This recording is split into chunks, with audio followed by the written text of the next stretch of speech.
What about you, Ms. G? What's your dream guy? Boy, before I look on, the first thing he would have to do is he has to be a gentleman and stand upright as far as I'm concerned. Most of the time I'll go and ask God, is this the one that you want me to be with? And then if he's grown, he had to have a job. He had to have a place to stay and be able to feed himself and all of this and treat people right. What about you, Ms. Lilliette? What's your dream guy? Your dream man. What's your dream man? A dream? Like when you were younger, what did you want your husband to be like? My dream at this age. We all wanna make our place in this world. We all want our voices to be heard. Everyone wants a chance to be someone. We all have dreams we need to dream. What is your relation to Miss Era? She is my mother, and it is it's a catch-22. It's a bit of a challenge working with her at times, but I do it because I love her and I want to make sure that she's getting the best of care. So that's why I chose to keep her in my home. Since I've been taking care of my mom when she was diagnosed, since she's been diagnosed with Alzheimer's, it's made me to kind of stop in my tracks to realize, how precious life is, and to consider the fact that, as we live, we either die young or we live to get older, and we never know what kind of conditions we're going to end up in. How are you? Pretty for an old woman.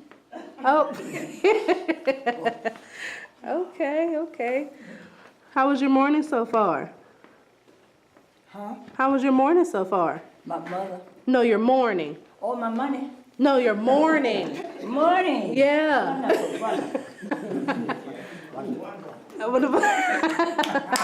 That's good. Oh. Oh. So how have all of them helped you? How have all these people right here helped you out? How they know me? No, how have they helped you? They help me. Uh-huh. We talk together. We don't get upset. We know how to love one another. Amen. Yes, amen. God so loved the world, he gave his only begotten son. That's right. We got to do something. Yeah, that's Is right. that right? Mm-hmm. I love it. I love it. So what All these people that get out there doing everything, I might be close to them like this. Mm-hmm. Go everywhere. It's made me be a little bit more introspective and more caring, more considerate, and a lot of times I have to kind of take a second thought and try to look inward to see what her thought process is like. It's almost like taking care of a child. You have to anticipate their needs. So how has with her being in her condition now, how has that impacted y'all's relationship? It's made my relationship with my mother, I think, a little bit more enriched because even though, she's my mother and I've always loved her, it's kind of difficult to explain. It's almost like the roles have been reversed. And so now I kind of feel like I'm the mother and she's the child. So I can kind of see what she went through, taking care of me and my sisters and brothers as we were growing up. I think as we communicate more with each other, share our stories, because before I started taking care of my mom, I didn't really know a lot about Alzheimer's, but since I've been taking care of her and communicating with some of the other caregivers, some of the ladies that are taking care of their mothers, aunts at the center, and even in the community, I think that if we, just talk to each other, because in the African American community, mental illness has always been like a hush hush, and it's such an abysmal event that we haven't, taken the opportunity to talk about it. But as we talk about it, we learn about the different resources and different coping mechanisms. So I think all in all, it's a good thing. The most important thing, rather, is to communicate. So what advice would you give to the younger generation? Yes, sir. I said, what advice would you give to like people my age and younger? What I What advice?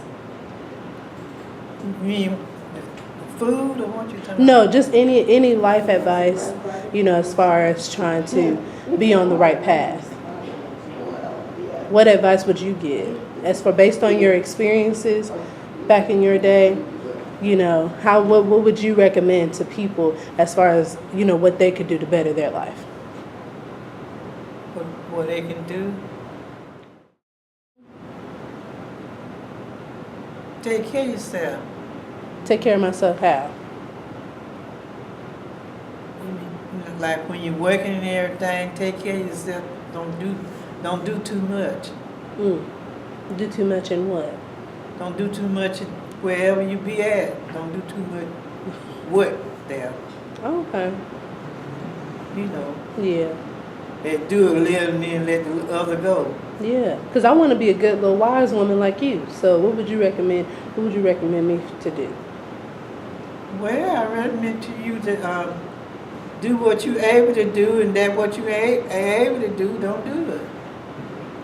So basically, I see you are a primary caregiver, especially within this day center, so adult day center. So what exactly do you do day to day? Daily, I come in, I mostly attend to their needs. I cared for my mother who had Alzheimer's for almost 10 years. And so it's very rewarding to me. It's tedious at times, but it's very rewarding because I get to help them. I get to actually, that's what a caregiver does, is cares for them. I come in, I give them a snack, we have devotion.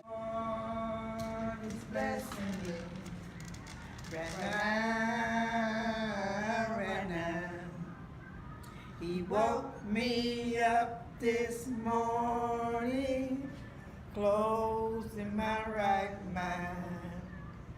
He didn't let me sleep too late. He woke me up on time. I listen to what they have to say, and actually, while I am helping them, they are also helping me because they have wisdom. They know things that, because all of them are older than I am, they know things that I don't even know. Even with their illness, they still know things that I don't know. I said she has a question as far as regarding men. Leave them alone as much as you can. And don't be intimidated by them, because they will try to intimidate you. I feed them, I wait on them, I sing with them, I listen to their problems that they have at home.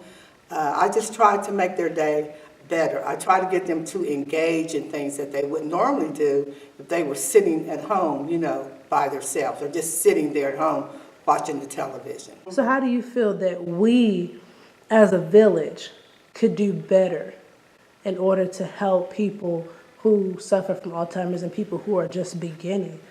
I can only go by caring for my mother and caring for them, these people in here. And the disease is actually as different with one person as they are in their life before they got the disease. I think as a village we need to become more aware that it's just not a disease that they forget, because that's what I thought it was. I would always say, what's the big deal? They just forget, you know. But it's just the very essence of them is lost when they get this disease. And for the black community, I don't think we know as much, or if we are, we like kind of, you know, we're like in denial about it. But it is very real, and it's horrendous. It's a horrendous disease. It really is. It takes from them things, and it's also very aggravating to them. Just think how you would feel if one day you were remembering something, and that's how it does gradually, and you just start, you know, forgetting, you know, and that would be very frightening. Oh, I will cry.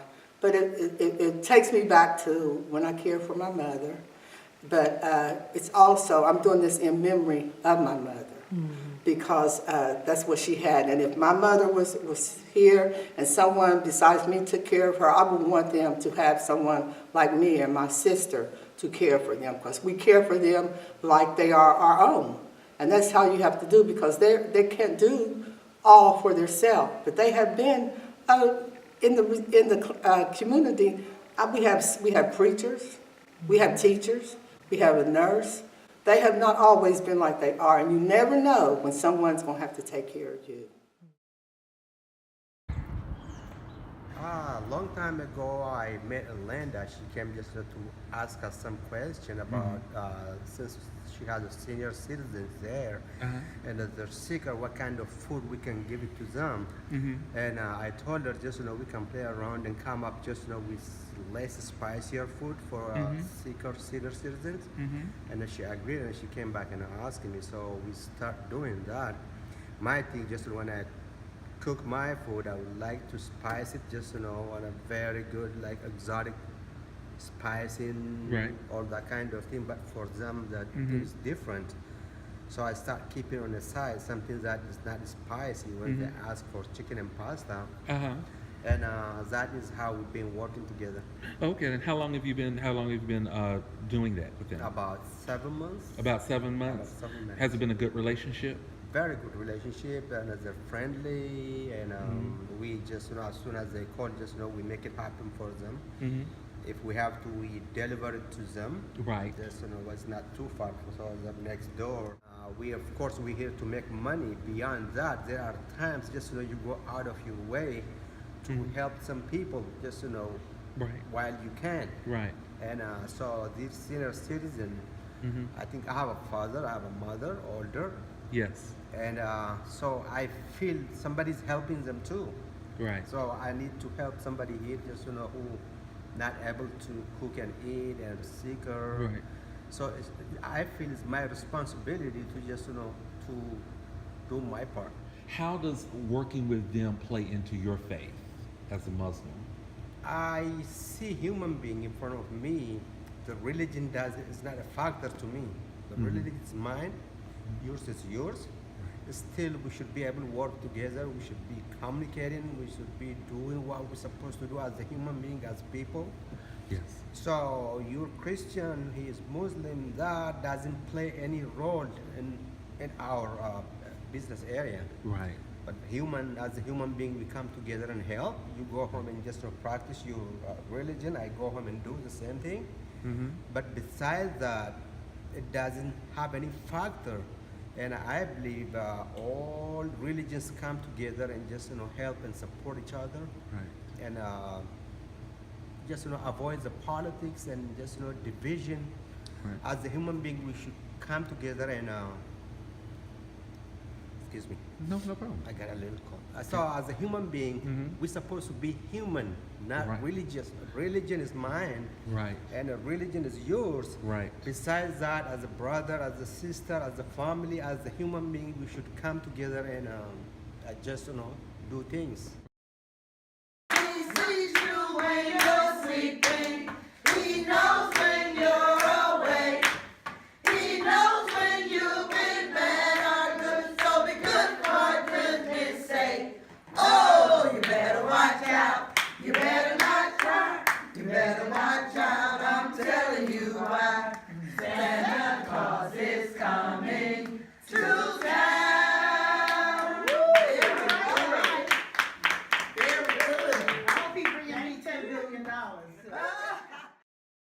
My mother is Gloria Smalley, who is 90 years old.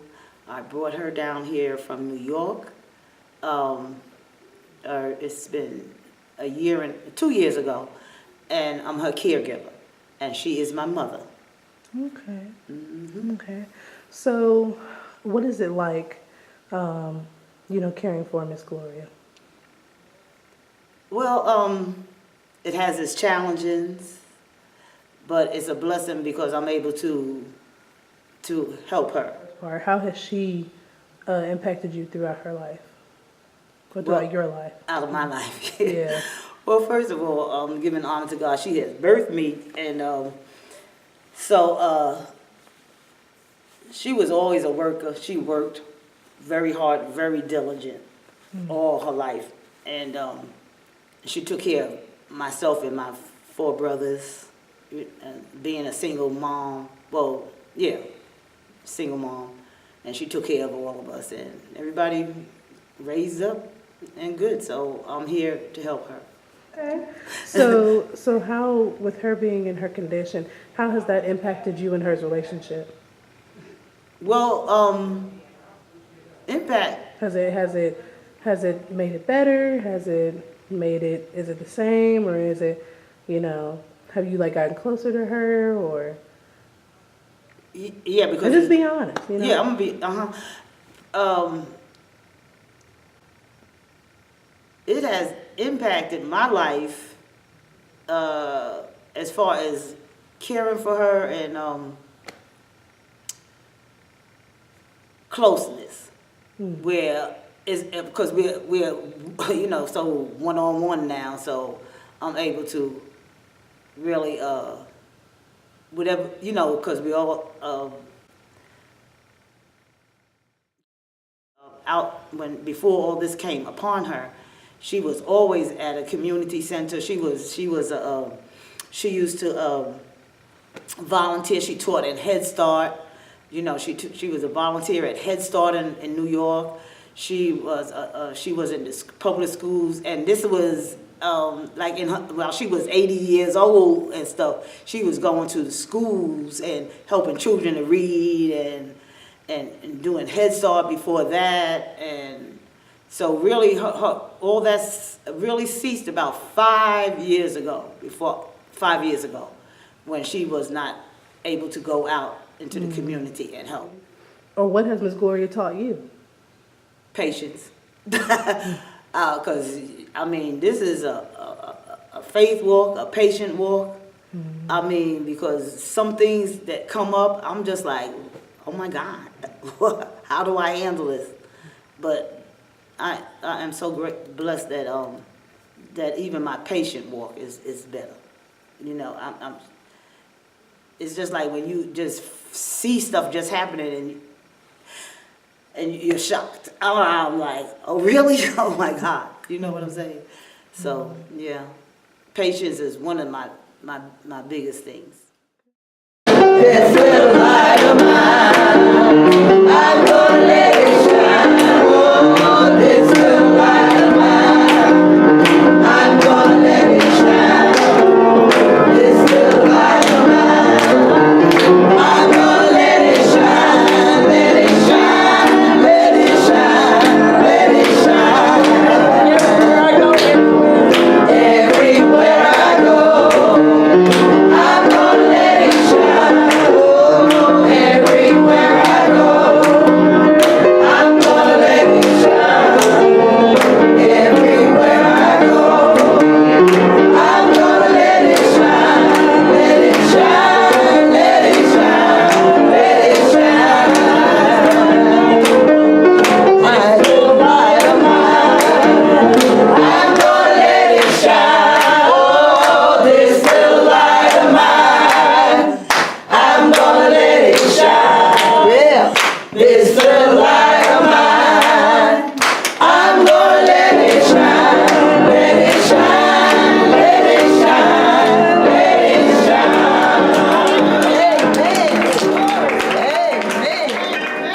Amen.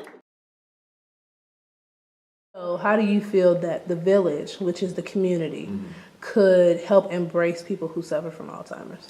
Well, I think one, try to understand it more. I think often people, when they don't understand something, they're not as willing to embrace it, to help to facilitate it.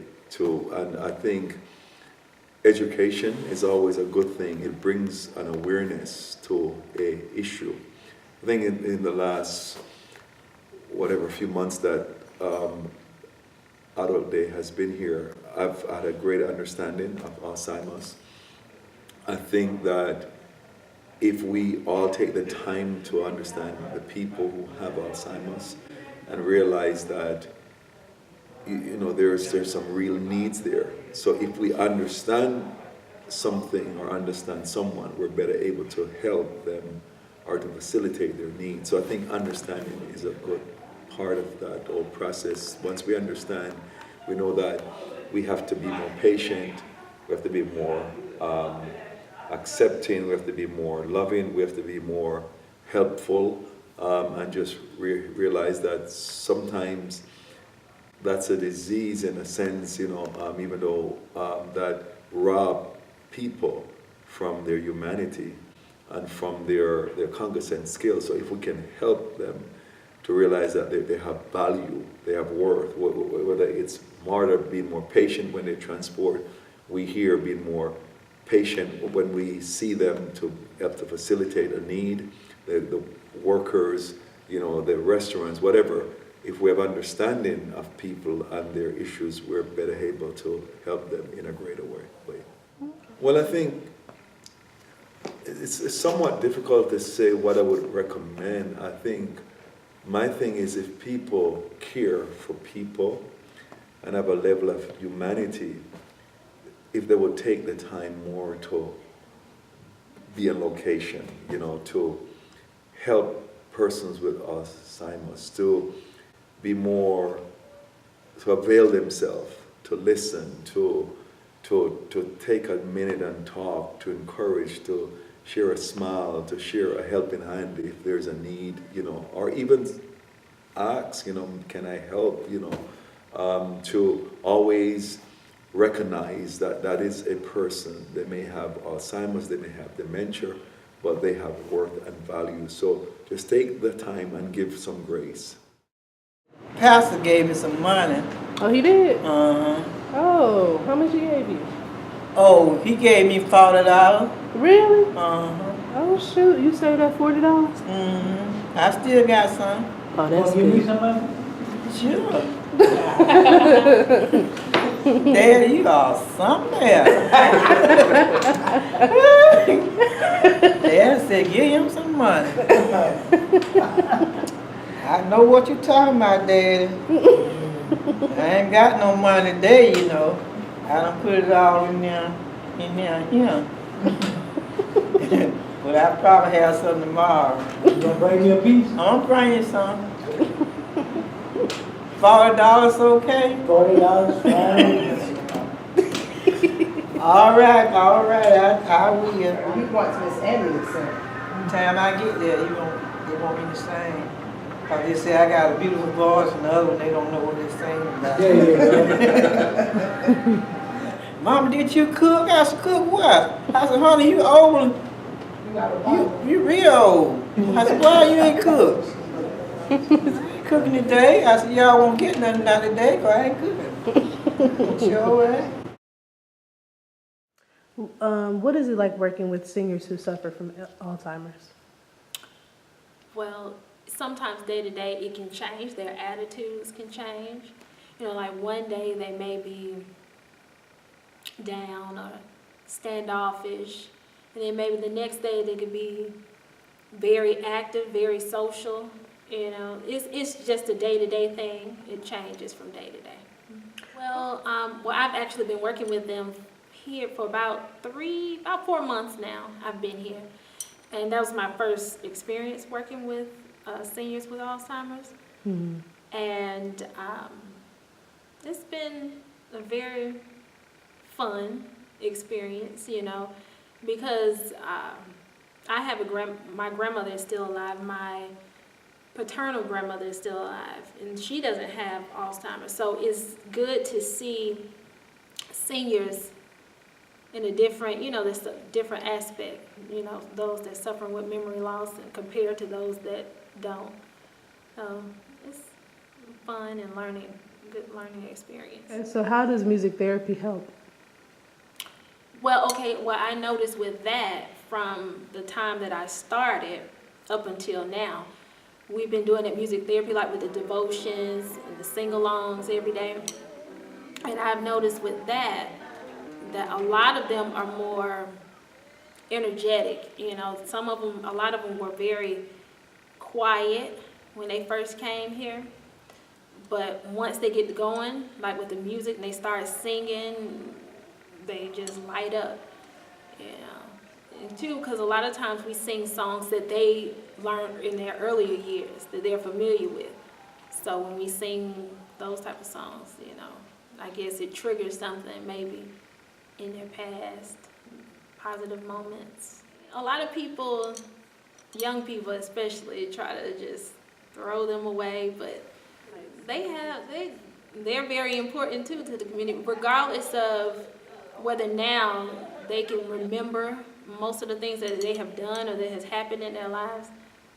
They are still people too, you know, and they matter. Everything must change.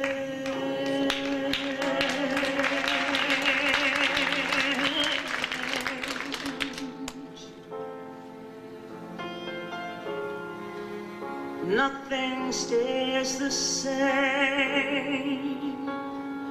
Everyone will change.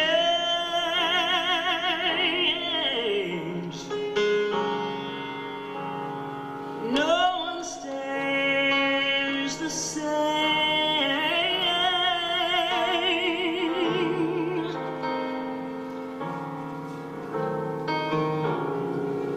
The young become the old,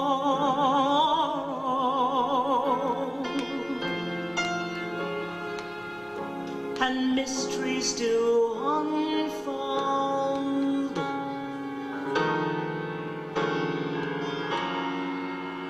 'Cause that's the